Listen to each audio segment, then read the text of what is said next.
محمدا عبده ورسوله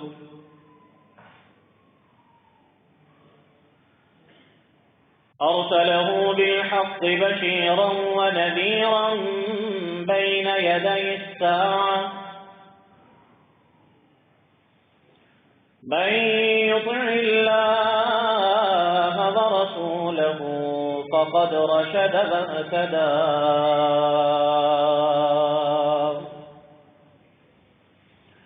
ومن يعص الله ورسوله فقد ضل وغوى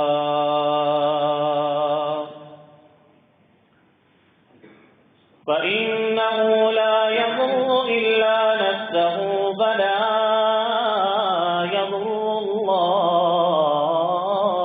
شيئا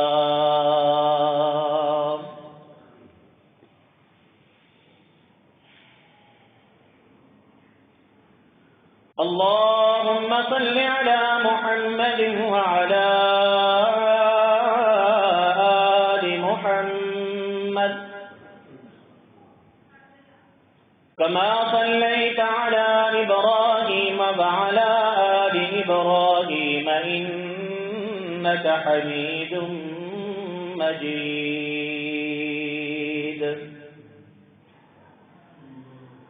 اللهم بارك على محمد وعلى آل محمد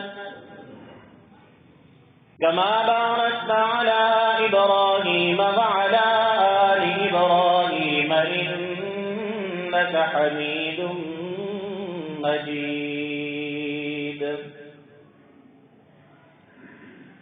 أما بعد فإن خير الحديث كتاب الله وخير الهدي هدي محمد صلى الله عليه وسلم وشر الأمور محدثاتها وكل محدثة بدعة وكل بدعة ضلالة وكل ضلالة في النار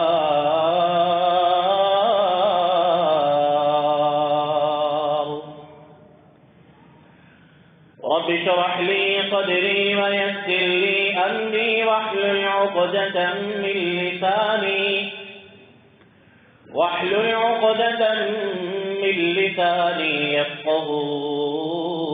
يفقهوا قولي سبحانك لا علم لنا إلا ما علمتنا إنك أنت العليم الحكيم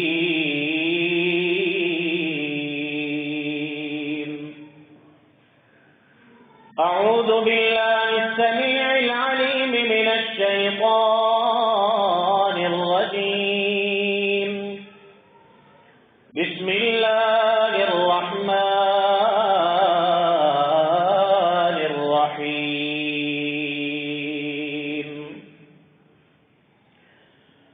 يسبح لله ما في السماوات وما في الأرض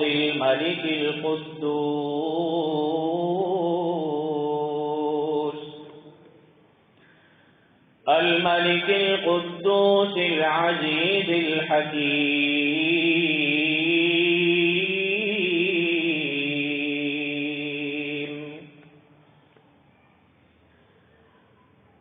اللہ کی تسبیح بیان کرتی ہے ہر وہ چیز جو آسمانوں میں ہے جو زمین میں ہے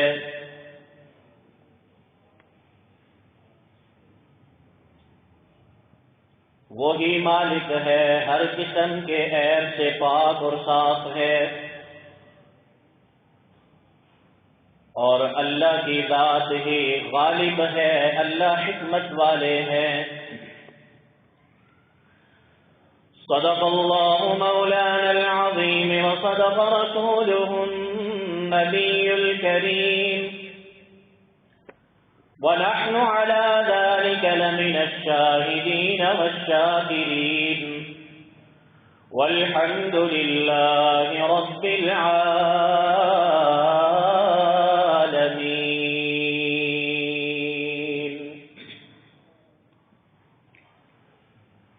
حضرات بھی وقار،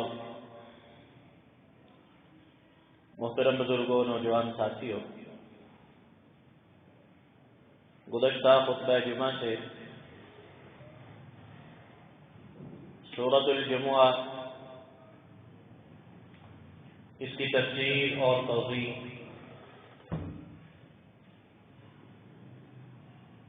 اس کے مقاصد اور اس کے اہداف کہ جن کے لیے نبی پاک صلی اللہ علیہ وسلم غالباً ہر جمعہ میں، جمعہ کی نماز میں اس سورہ مبارکہ کی صحابہ کرام کے سامنے تلاوت کیا کرتے تھے، ان مقاصد کو، ان بیانات کو جاننے اور سمجھنے کا آغاز کیا ہے، جس ضمن میں ہم نے پہلے یہ بات جانی تھی کہ دنیا کائنات کی ہر چیز، ہر مخلوق، وہ کسی بھی صنف اور کسی بھی جنس سے تعلق رکھتی ہے، ہمہ وقت ہر لمحہ اللہ رب العزت کی ذات کی تسبیح میں مگن اور مصروف ہے۔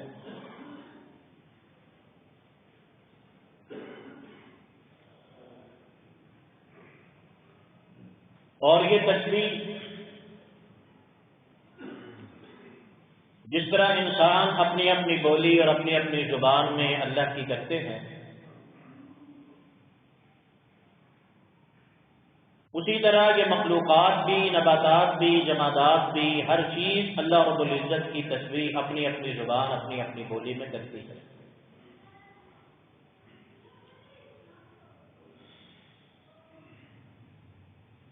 ہم انسان اس کو سمجھ نہیں پاتے، جہاں اللہ رب العزت نے مناسب سمجھا،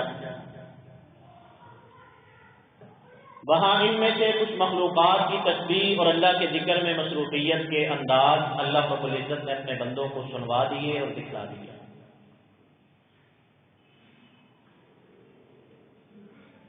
جن میں سے ایک حضرت داؤد علیہ السلام ہے کہ جن کے ساتھ پہاڑ اور پرندے مل کر اللہ کی تسبیح کیا کرتے تھے۔ حضرت سلیمان علیہ السلام ہیں جن کو اللہ رب العزت نے تمام مخلوقات کی بولی سمجھنا اور بولنا سمجھنا سکھا دیا تھا۔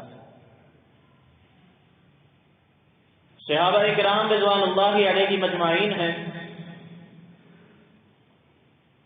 کہ جو اس بات کے گواہ ہیں کہ انہوں نے کچھ ایسی نباتات کا اور کچھ ایسی جامد اشیاء کا ذکر اور تسبیح اور کلام انہوں نے سنا ہے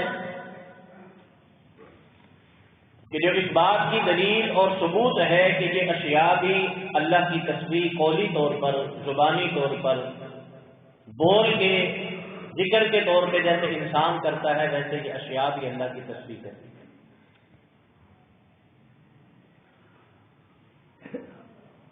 دوسرا اس پیمانے، اس سلسلے کا اور ضمن کا سبق یہ ہے، ایک تسبیح ہے جو ذکر کی صورت میں، ورد کی صورت میں، زبان کے ادا شدہ الفاظ کی صورت میں ہر مخلوق کرتی ہے، اور ایک تسبیح ہے جو ان مخلوقات کے کردار، انداز اور نظام کو دیکھ کر انسان کی سمجھ میں اور فکر میں پیدا ہونی چاہیے۔ اس تسبیح کا مطالبہ کیا ہے کہ انسان یہ یقین اور عقیدہ رکھے کہ اللہ کی ذات ہر قسم کے نقص سے، کمی سے، کمزوری سے، عیب سے، برائی سے اللہ رب العزت کی ذات منزہ ہے، مبرہ ہے، بالا تر ہے، پاک ہے، بلند و اعلیٰ ہے۔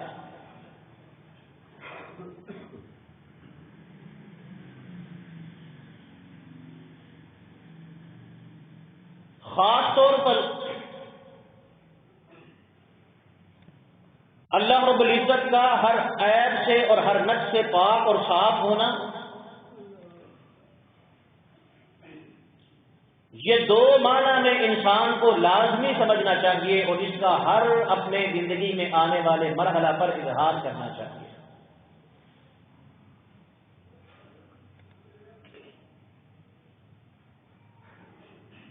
وہ دو اشیاء کیا ہیں؟ ان کو جناب نبی پاک صلی اللہ علیہ وسلم نے ایک حدیث قدسی میں بیان فرمایا کہ اللہ خود فرماتے ہیں کذب ابن آدم کذبنی ابن آدم ولم یکن له ان یکذبنی۔ آدم کا بیٹا کہ انسان دانا، عقل مند، صاحب شعور، صاحب فکر، یہ مجھے مختلف انداز اور طریقوں سے جھٹلاتا رہتا ہے۔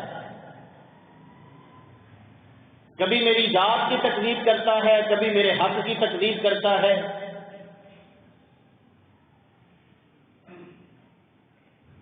حالانکہ یہ لائق نہیں کہ یہ میری تکذیب کرے اور میری ذات کو یا میرے طاقت کو اور میرے حق کو جھٹلا دے۔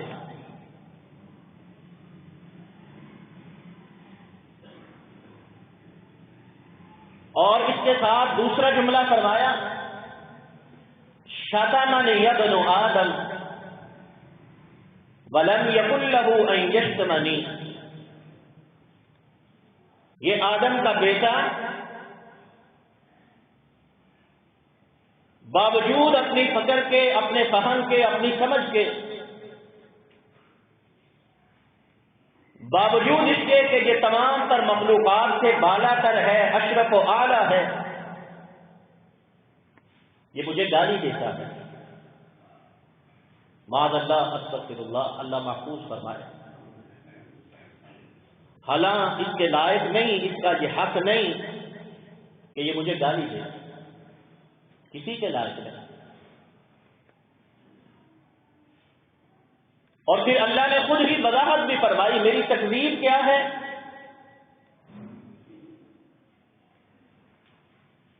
زعم انی لا اقدر ان اعیدہ کما کان۔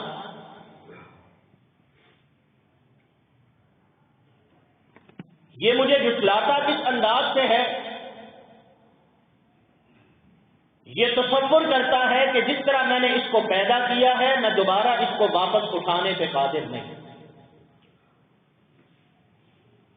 جملہ ایک ہے، بات ایک ہے، میدان وسیع ہے۔ مکہ کے لوگ چونکہ مخاطب تھے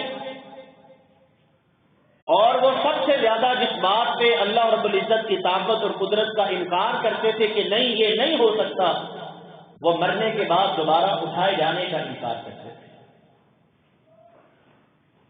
لیکن کوئی مرنے کے بعد دوبارہ اٹھائے جانے کا اقرار کرے، لیکن اپنی زندگی کے حالات میں اللہ کی طاقت پر، اللہ کی قدرت پر، اللہ کے اوصاف پر، اللہ کے وعدوں پر، اللہ کے نظام پر، اللہ کے بتائے ہوئے ترتیب اور طریقہ پر یقین اعتماد رکھنے کی بجائے اور طریقوں کو، اور رستوں کو، اور انداز اور طور اطوار کو اپنا لے، یہ سمجھ کر کہ اس سے میرا فائدہ ہو جائے گا، جو میرے پاس نہیں ہے وہ میں حاصل کر لوں گا، اللہ نہیں دے رہے ہیں تو میں یہ طریقہ اپنا لوں تو مل جائے گا۔ جو اس انداز کے ساتھ اللہ کی قدرت و طاقت کے خلاف، اللہ کی قدرت و طاقت پر شک کا اظہار کرتے ہوئے، عدم یقین کا اظہار کرتے ہوئے، مایوس ہو کر کوئی ناجائز طریقہ، کوئی جادو کی شکل اختیار کر لے، کوئی ٹونے کی صورت اختیار کر لے، کوئی سچ چھوڑ کر جھوٹ کو اپنا لے، دیانت داری چھوڑ کر، امانت داری چھوڑ کر، خیانت کو، غداری کو، دھوکے کو، فراڈ کو، فریب کو اپنا لے، کوئی بھی ایسا طریقہ اختیار کر لے جو اللہ کا منع کرتا ہے، اس کا مطلب یہ ہے اسے نہ اللہ کی طاقت پہ یقین ہے، نہ اس کا اعتماد اللہ کے بتلائے ہوئے طریقے اور رستے پر ہے۔ وہ اللہ کو جھٹلا رہا ہے، اللہ کے نظام کو، اللہ کی طاقت کو، اللہ کی تدبیر کو، اللہ کی تقدیر کو جھٹلا رہا ہے۔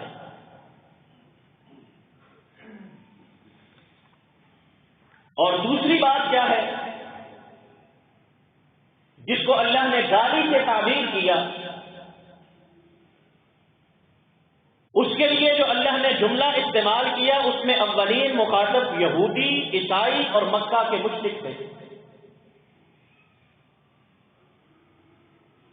جنہوں نے یہ سوچ پیدا کر رکھی تھی، عقیدہ بنا رکھا تھا کہ اس کائنات کا نظام اللہ اکیلے نہیں چلاتے،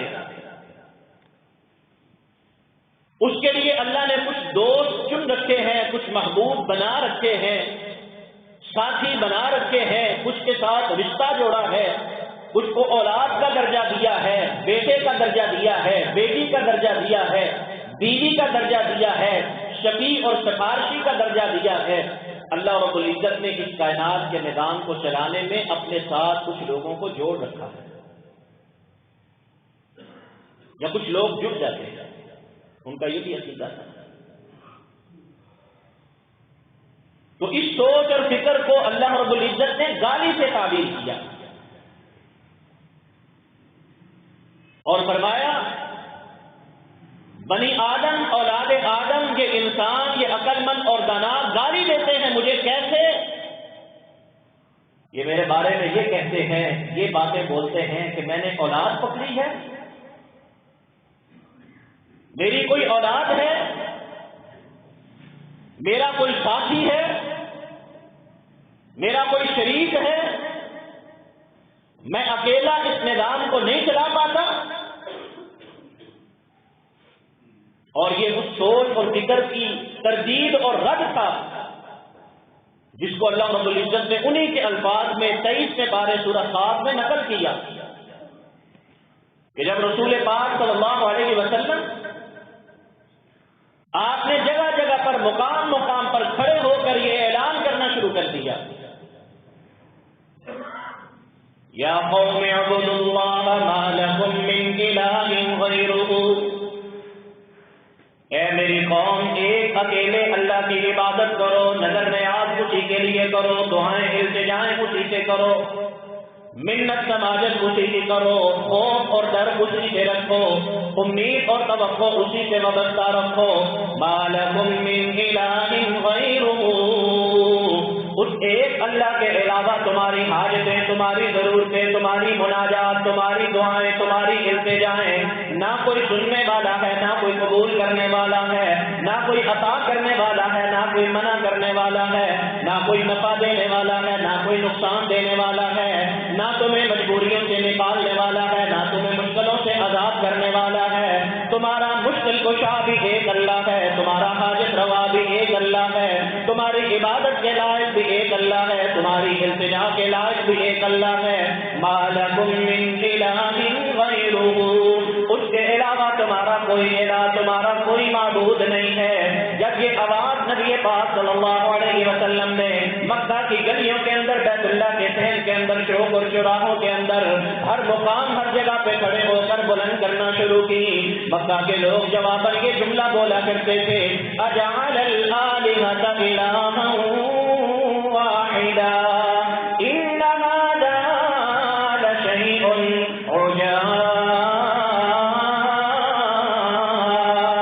عجاب، یہ اتنی عجیب بات ہے، اتنی بڑی کائنات ہے، اتنی زیادہ مخلوقات ہیں، اتنی زیادہ ضرورتیں ہیں، اتنے زیادہ معاملات ہیں، ان معاملات کو چلانے کے لیے سارے الہوں کا انکار کریں، ایک الہ کو مانے، اجعل الآلہۃ الہا واحدا۔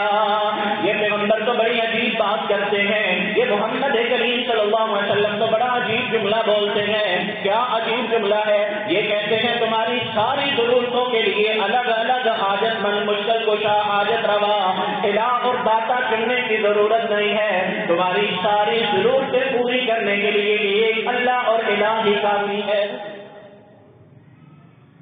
کہتے تھے یہ کیسے ہو سکتا ہے؟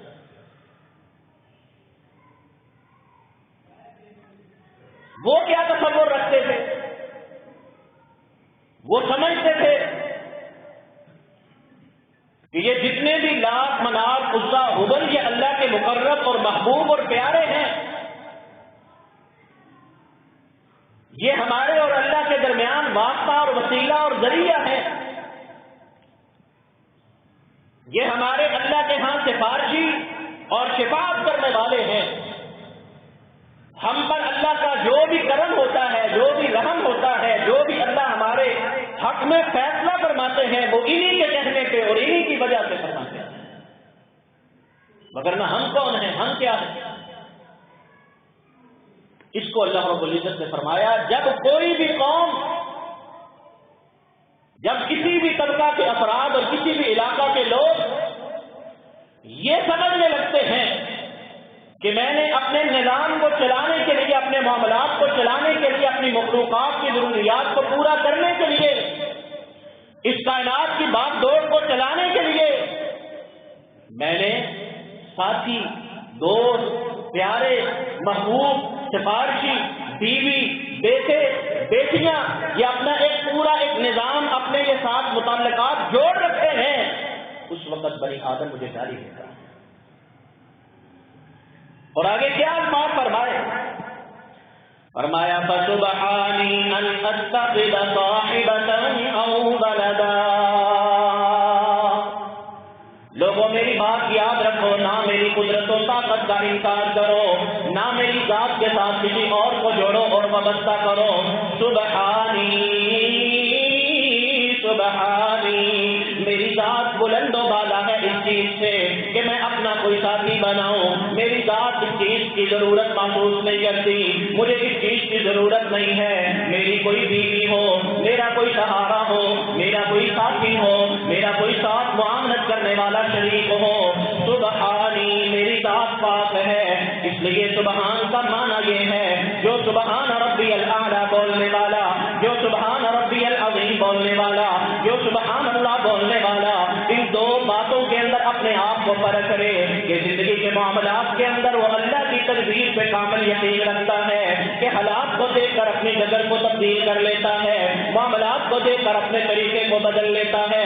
سبحانی سبحانی، کسی طرح کے حالات ایسے نہیں ہیں جہاں پہ اللہ کی تدبیر اور اللہ کی قدرت و طاقت معاذ اللہ کم پڑ جائے، اور کوئی موقع اور کوئی ضرورت اور کوئی حاجت ایسی نہیں ہے جو اللہ اپنے بندوں کی اور اپنے مخلوق کی پوری کرنے کے لیے اسے کسی اور کے در پہ جانے کا حکم دے۔ یہ اللہ کی تقدیر اور اللہ کے لیے معاذ اللہ گالی ہے۔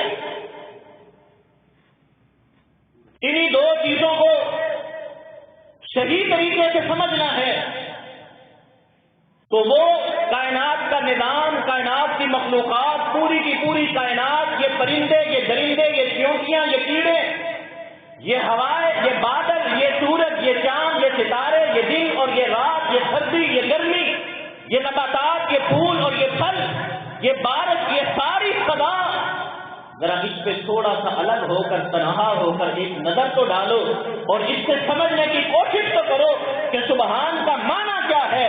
یہ مخلوقات ساری، یہ کائنات ساری، یہ اشیاء ساری، یہ سارا نظام کائنات کیسے اللہ رب العزت کی تسبیح بیان کرتا ہے اور انسان کہاں کہاں پہ دھکے کھاتا ہے۔ سورۃ الملک 29واں پارہ۔ ایسے تمام افراد کو جو حالات کی الجھنوں میں آ کر اللہ کی قدرت پہ یقین چھوڑ دیتے ہیں، جو اپنی اغراض اور مقاصد کو پانے کے لیے اللہ کے بتلائے ہوئے رستے کو چھوڑ دیتے ہیں، جن کو ماحول یہ مجبور کر دیتا ہے ماننے کے لیے یہاں سچ بولنے کا فائدہ نہیں، یہاں دیانتداری کا فائدہ نہیں، یہاں مسلمان بن کے رہنے کا فائدہ نہیں، یہاں اللہ کی مان کے چلنے سے فائدہ نہیں ہوگا، یہاں جو نظر آتا ہے اس کے مطابق کردار ادا کرو تب فائدہ ہوگا، جھوٹ سے فائدہ ہوگا، کاروبار جھوٹ سے چلے گا، جھوٹ بول دو، رزق بددیانتی سے ملے گا، بددیانتی کر لو، خیانت کے ساتھ نفع ملے گا، بدخیانت کر لو، بدعہدی کے ساتھ فائدہ ہوگا، وعدہ خلافی کر لو۔ ہر وہ برا کردار اس لیے اپناتے ہیں کہ ماحول ان کو بتاتا ہے، وقت ان کو بتاتا ہے، معاشرے ہے. لوگ ان کے سامنے جملے بولتے ہیں کہ نہیں نہیں بابا ایسے کام اتنا نہیں چلنے, یہ قرآن سے دنیا کے ہو رہے, دین ہو رہے تو دنیا ہو رہے. یہ کیا ہے؟ یہ اللہ کی قدرت کا انکار ہے, یہ اللہ کی ترتیب اور اللہ کی تدبیر کی تکلیف اور جھٹلانا ہے اس کا. اور ایسے بھی لوگوں کو اللہ نے مخاطب کیا, اور اس کے ساتھ ان کو بھی جو یہ سمجھتے تھے کہ نظام اللہ اکیلے نہیں چلاتے, اللہ نے عہدے بانٹ رکھے ہیں, اللہ نے بزرگ اور پیارے چن رکھے ہیں, اللہ رب العزت نے ان کو ساتھ دے رکھے ہیں. ان سب کو اللہ رب العزت نے مخاطب کیا اور کیا کہا؟ أَلَمْ تَرَ أَنَّ اللَّهَ يُسَبِّحُ لَهُ مَنْ فِي السَّمَاوَاتِ وَالْأَرْضِ وَالطَّيْرُ صَافَّاتٍ.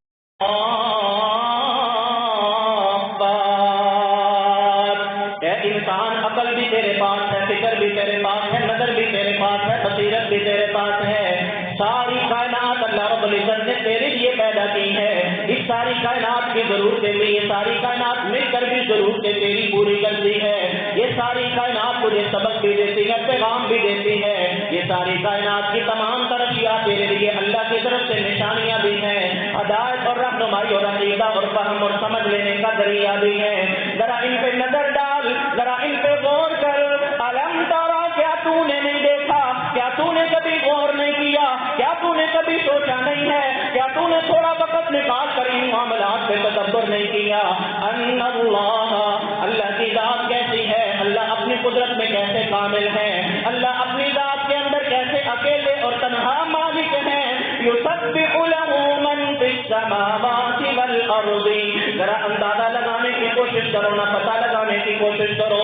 یہ آسمان کب سے بنا ہوا ہے, آسمان کا نظام کب سے بنا ہوا ہے, یہ زمین کب سے بنی ہے, اس زمین کے اوپر آب و ہوا کا سلسلہ کب سے شروع ہے, یہ لیل و نہار کا تصور اللہ نے کب سے چلایا ہے, دن اور رات کی ترتیب اللہ نے کب سے بنائی ہے, سورج اور چاند کو اللہ نے کب سے مقرر کیا ہے, یہ موسموں کا تغیر, یہ بادلوں کا آنا, یہ ہواؤں کا چلنا, یہ نباتات کا اگنا, یہ ساری اشیاء کا اگنا, یہ کب سے سلسلہ چل رہا ہے. آسمان کی کوئی ضرورت اگر دنیا کی کوئی طاقت پوری کرتی ہے تو ذرا سامنے تو لے کے آؤ. جو یہ دعویٰ رکھتا ہے کہ مجھے اولاد نہیں مل رہی, فلاں بزرگ کے ڈیری پہ, ان کی قبر پہ ان کے جا کے چکر لگاؤں گا, ان کا نام, ان کا واسطہ, ان کا قرب لے کر پھر اللہ سے مانگوں گا تو ملے گا, میرے حالات بہتر نہیں ہو رہے, فلاں کے در کے چکر لگانے کی ضرورت ہے, میری قسمت کے جو ہے کھوٹے پن وہ تبدیل نہیں ہو رہے, فلاں کو راضی کرنے کی ضرورت ہے. جو یہ سمجھتا ہے ذرا آئے تو صحیح. أَأَنْتُمْ أَشَدُّ خَلْقًا أَمِ السَّمَاءُ بَنَاهَا. ذرا اس سوال کو لے کے بیٹھو تو صحیح, غور تو کرو نا, پھر اس کا جواب اپنے دل سے پوچھو کیا جواب آتا ہے. تمہارا 6 فٹ کا قد اور تمہاری 60 سال کی 70 سال کی زندگی, اشد خلقا, اس کائنات کے اندر تمہارے 60 سال کی زندگی کے معاملات کو ترتیب دینا, ان کو سنبھالنا, ان کو چلانا, ان کے اندر اپنے کنٹرول اور اپنے قبضے کی نشانیاں دکھانا یہ مشکل ہے کہ آسمان کے نظام کو چلانا مشکل ہے. کیا مشکل ہے؟ بڑی چیز کیا ہے؟ آسمان, آسمان کی وسعتیں, آسمان کی کہکشائیں, آسمان کے سیارے. آج تک انسان ان کی تعداد کو بھی جان نہیں سکا. کب سے ہے؟ اس وقت کا تخمینہ بھی اگر لگاتا ہے تو کروڑوں اربوں سالوں تک محیط ہوتا ہے. ان کروڑوں اربوں سالوں سے لے کر اے انسان, جب تیرے دل کے اندر یہ خیال آنے لگے کہ اللہ کے علاوہ تجھے کسی اور ذات کی بھی ضرورت ہے, اللہ کے علاوہ تجھے کسی اور کو بھی راضی کرنے کی ضرورت ہے, اللہ کے علاوہ کسی اور کی مرضی میں تیرے حالات کے اندر شامل حال ہونی چاہیے, اس وقت ذرا ایک نظر اٹھایا کر. تبارک الذی بیدہ الملک وہو علی کل شیء قدیر الذی خلق والحياة ليبلوكم أيكم أحسن عملا وهو العزيز الغفور الذي خلق 7 سماوات طباقا ما ترى کوئی زمانہ لے کے آ جاؤ، کوئی صدی لے کے آ جاؤ، کوئی قوم لے کے آ جاؤ. آدم علیہ السلام بھی آسمانوں کو دیکھتے رہے، نوح علیہ السلام کے دور بھی آسمانوں کا مشاہدہ کرتے رہے. تمام ادوار جتنی تاریخ کائنات گزار چکی ہے، ساری انسانیت کی نظریں نگاہیں آسمانوں کی طرف بلند ہوتی رہی. تم ان کی تاریخ سے بھی ڈھونڈ کے لے آؤ، تم اپنے ذاتی مشاہدات اور تجربات کو بھی استعمال کر لو. ذرا ایک سوال کا جواب دو تو ما ترى في خلق الرحمن من تفاوت فارجع البصر هل ترى من فطور. یہ آسمان کا نظام، یہ کائنات کا نظام اللہ نے جب سے کروڑ ارب سالوں سے پیدا کیا ہے، اس وقت سے لے کر آج تک اس میں کوئی ایک بھی نقص اگر کسی کو نظر آ سکا ہے تو بتلائے تو صحیح. کون چلا رہا ہے؟ جس نے اتنی بڑی کائنات کو سنبھالا ہے وہ آپ کی 60 سال کی زندگی کو نہیں سنبھال سکتا؟ وہ آپ کی ضروریات سے معاذ اللہ غافل اور بے خبر ہو جائے گا؟ سبحان ربی الاعلیٰ کا معنی کیا ہے؟ اس بات کا جواب اور اس سوال کو اپنے ذہن میں تازہ رکھنا. جب معاشرے کے اندر پھیلی ہوئی اور غالب سوچ بلانے لگے کہ نہیں اللہ تو ہے ساتھ اور بھی ہے، جیسے عیسائی کہتے تھے اللہ ہے انکار نہیں لیکن عیسیٰ بھی ہے،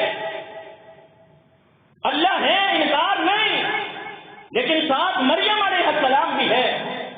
یہودی کہتے تھے اللہ ہے انکار نہیں لیکن ساتھ مسیح بھی، ساتھ عزیر بھی ہے. مکہ کے لوگ کہتے تھے اللہ ہے انکار نہیں، اللہ خالق ہے انکار نہیں، اللہ مالک ہے انکار نہیں، رازق اللہ ہے انکار نہیں، مدبر اللہ ہے، حالات کی تدبیر اللہ کرتے ہیں انکار نہیں. مکہ کے مشرک اس کا انکار کرتے تھے، اللہ کا انکار کرتے تھے نہیں، کہتے تھے اللہ ہے لیکن ساتھ لات بھی ہے، اللہ ہے ساتھ منات بھی ہے، اللہ ہے ساتھ عزا بھی ہے، اللہ ہے ساتھ یہ اللہ کے نیک اور صالح بندے بھی ہیں. جب تک ان بندوں کا واسطہ اور وسیلہ اور سفارش اور شفاعت اور رضا لے کر ہم اللہ کے پاس نہیں جائیں گے تب تک اللہ ہماری ضرورتیں پوری کریں گے.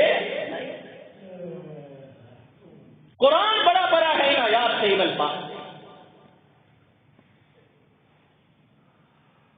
جب یہ تصور ذہن میں آنے لگے کہ اللہ کے ساتھ کوئی اور بھی ذات ہے جس کا راضی ہونا، جس کی مرضی ہونا، جس کا میرے معاملات کے اندر میرا مددگار اور سہارا بننا، میرا مشکل کشا بننا، حاجت روا بننا اور اس کو ان معاملات کے اندر اپنا ہم نوا بنانا ضروری ہے، تب قرآن کی ایک آیت سامنے آتی ہے. بتلاؤ الیس اللہ بکاف عبدہ،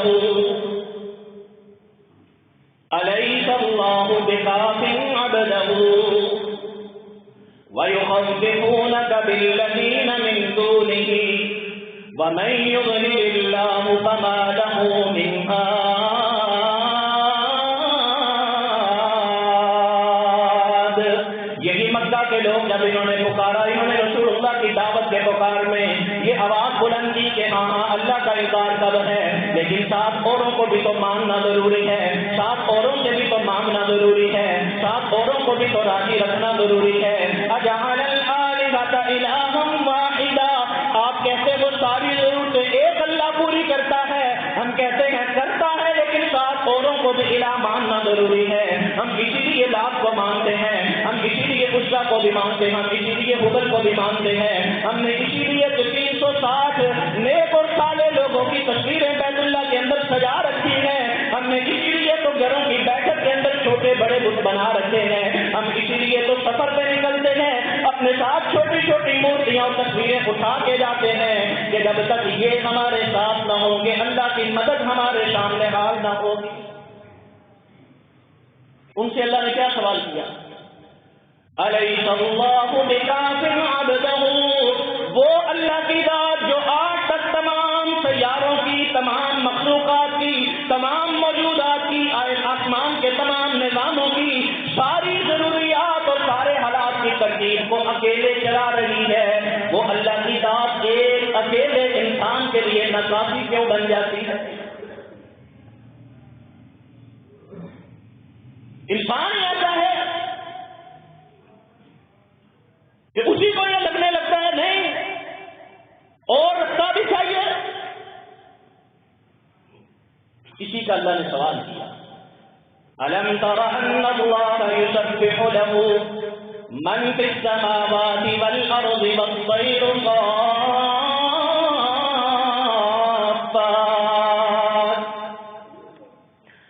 آسمانوں سے، سیاروں کی دنیا سے ذرا نیچے آ جاؤ تو ان پرندوں کو دیکھ لو، ان حشرات الارض کو دیکھ لو، ان کیڑے مکوڑوں کو دیکھ لو، ان اڑتی ہوئی چڑیوں کو دیکھ لو. کیا ان کے ساتھ پیٹ وابستہ نہیں ہے؟ کیا ان کے ساتھ بھوک وابستہ نہیں ہے؟ کیا ان کے ساتھ پیاس نہیں جڑی ہے؟ کیا ان کے ساتھ ضروریات وابستہ نہیں ہے؟ آسمان کی مخلوقات کو گننے لگے، ایک انسان اکیلی مخلوق کم پڑ جائے گی، اس کے مقابلہ کے اندر دیگر مخلوقات کو ڈھونڈنے لگ جائیں تو ان مخلوقات کی تعداد انسانوں سے کئی گنا بڑھ جائے گی. بتلاؤ حسین، تمہارے لیے کوئی داتا بھی ہو سکتا ہے، تمہارے لیے کوئی حاجت روا بھی ہو سکتا ہے، اللہ کے علاوہ تمہارے لیے کوئی مشکل کشا بھی ہو سکتا ہے. ان مخلوقات کا کون ہے؟ ان کا کہاں ہے؟ اگر اللہ نے تمہارے لیے کوئی بنایا ہے تو ان کے لیے کون سا بنایا ہے؟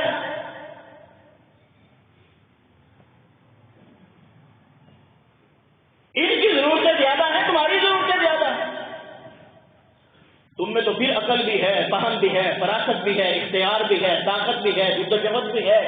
ان سے بڑھ کر تمہارے لیے اسباب اور وسائل ہیں، تمہارے لیے پوری کائنات ہے، کائنات کے تمام اشیاء اور تمام ذرائع اللہ نے تمہارے لیے پیدا کیے ہیں.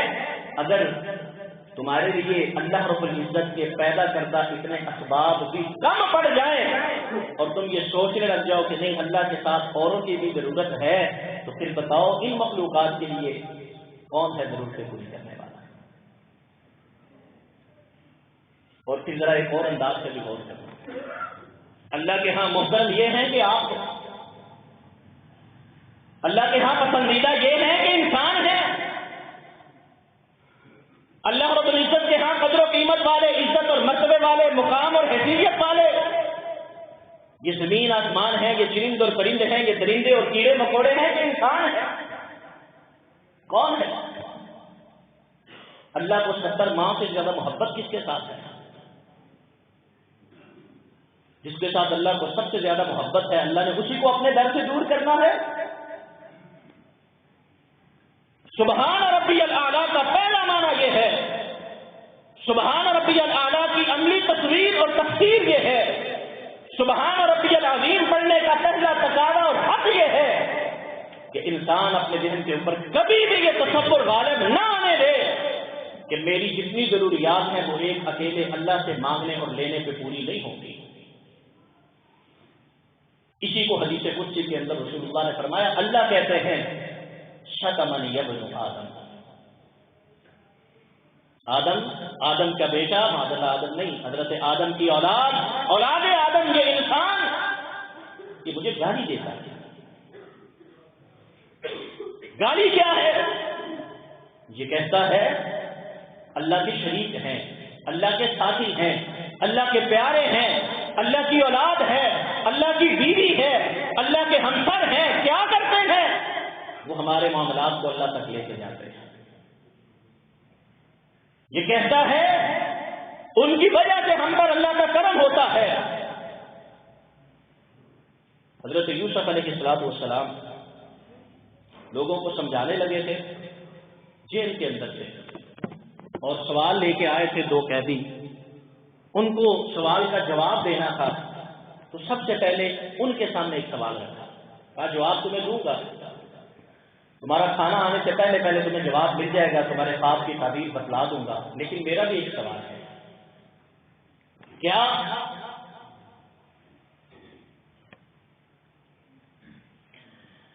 یا صاحب السجن أأرباب متفرقون خير أم الله الواحد القهار۔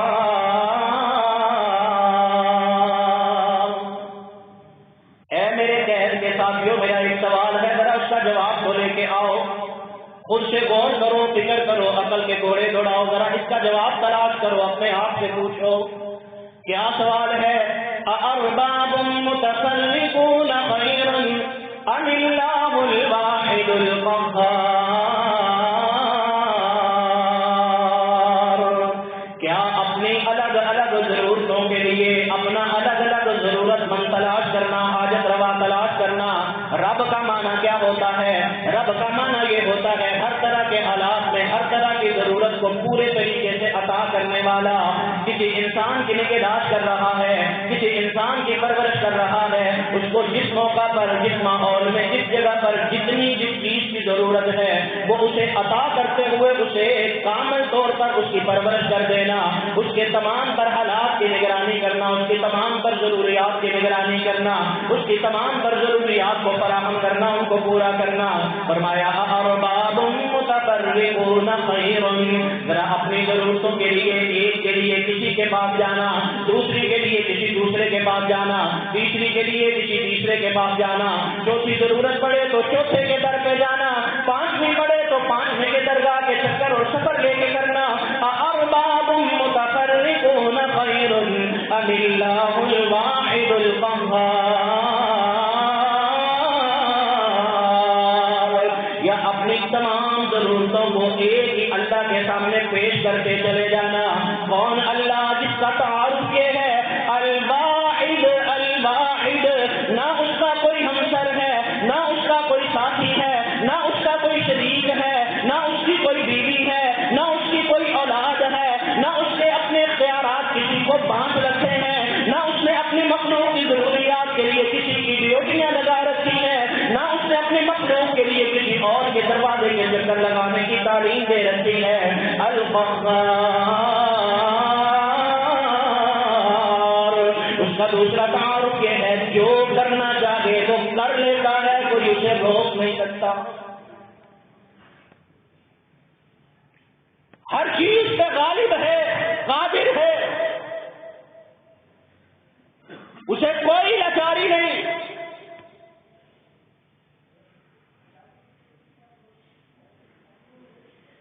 ایک بزرگ عالم دین بغداد کے سفر پہ تھے، تو بزرگوں کی قبر پہ کھڑے تھے، ایک بندے کو سنا، قبرستان کا چکر لگایا، وہ پکار رہا تھا بزرگوں کا نام لے کر، اپنے حالات کی دعائی دے رہا تھا اور کہہ رہا تھا میں اتنے سالوں سے چکر لگا رہا ہوں، ضرورت مانگ رہا ہوں، دعا کر رہا ہوں، التجا کر رہا ہوں، پوری نہیں ہو رہی، کب ہوگی؟ شاید فرمانے لگے بابا جی تجھے میری طرح کو پنجابی لگ رہے، اردو بولنے لگ رہے، موقع جی جن سے مانگ رہے ہو ان کو تو اردو آتی نہیں، ان کو تو اردو آتی نہیں، ان کی تو زبان ہی عربی ہے، آپ پنجابی میں اردو میں لگے ہو، تو ان کو سمجھ آئے گی تو پھر کو پتا چلے گا نا آگے سلسلہ چلتا ہے کہ نہیں چلتا۔ کسی بھی جگہ پر چاہے حضرت عیسیٰ علیہ السلام کے بارے میں لوگوں نے عقیدہ رکھا، عزیر علیہ السلام کے بارے میں عقیدہ رکھا، فرشتوں کے بارے میں مکہ کے مشرکین نے عقیدہ رکھا، لات منات عزا ہبل کے بارے میں عقیدہ رکھا، الواحد القہار باقی ساری صفتیں اللہ سے چھوڑ دو، انہی دو صفتوں کو لے کے آ جاؤ تو اسی کا مقابلہ کرنے کی طاقت اگر کسی میں ہے تو سامنے تو لے کے آؤ،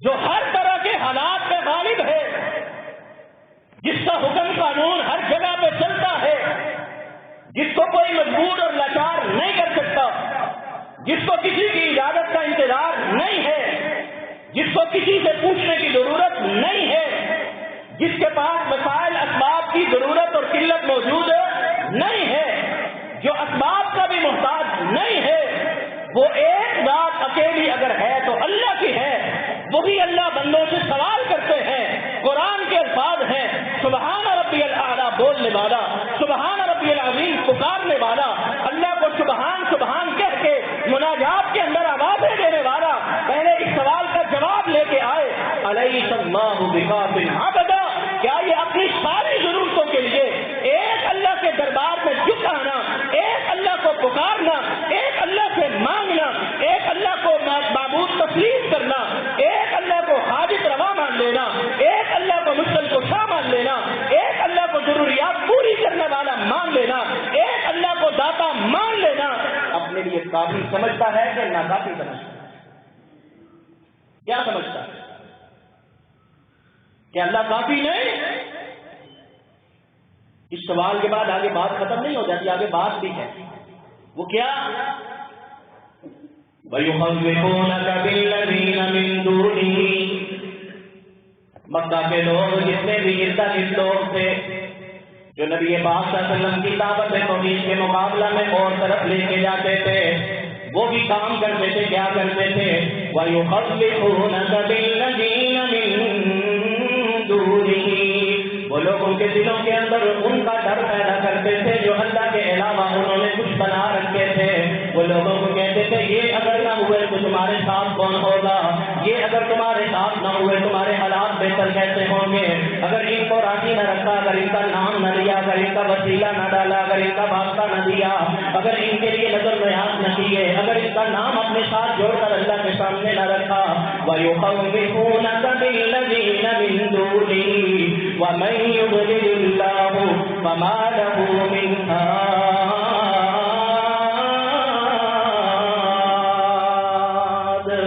وہ لوگوں جسے اللہ کی گمراہی کے راستے پہ اکیلا چھوڑ دے اسے کون ہے ہدایت دینے والا؟ اس سوال کے بارے میں اللہ نے بات ہی آگے گمراہی پہ ختم کر دی کہ جو اللہ کے علاوہ کسی اور کا خوف اور ڈر رکھتا ہے یا پیدا کرتا ہے یا لوگوں کو دیتا ہے، اس سے بڑا گمراہ کون ہے؟ یہی ہے اس آیت کا مخاطب، الم تری ان اللہ یسبح له من فی السماوات والارض والطیر الصافات۔ تسبیح کیا ہے؟ سبحان اللہ کیا ہے؟ سبحان ربی الاعلی کیا ہے؟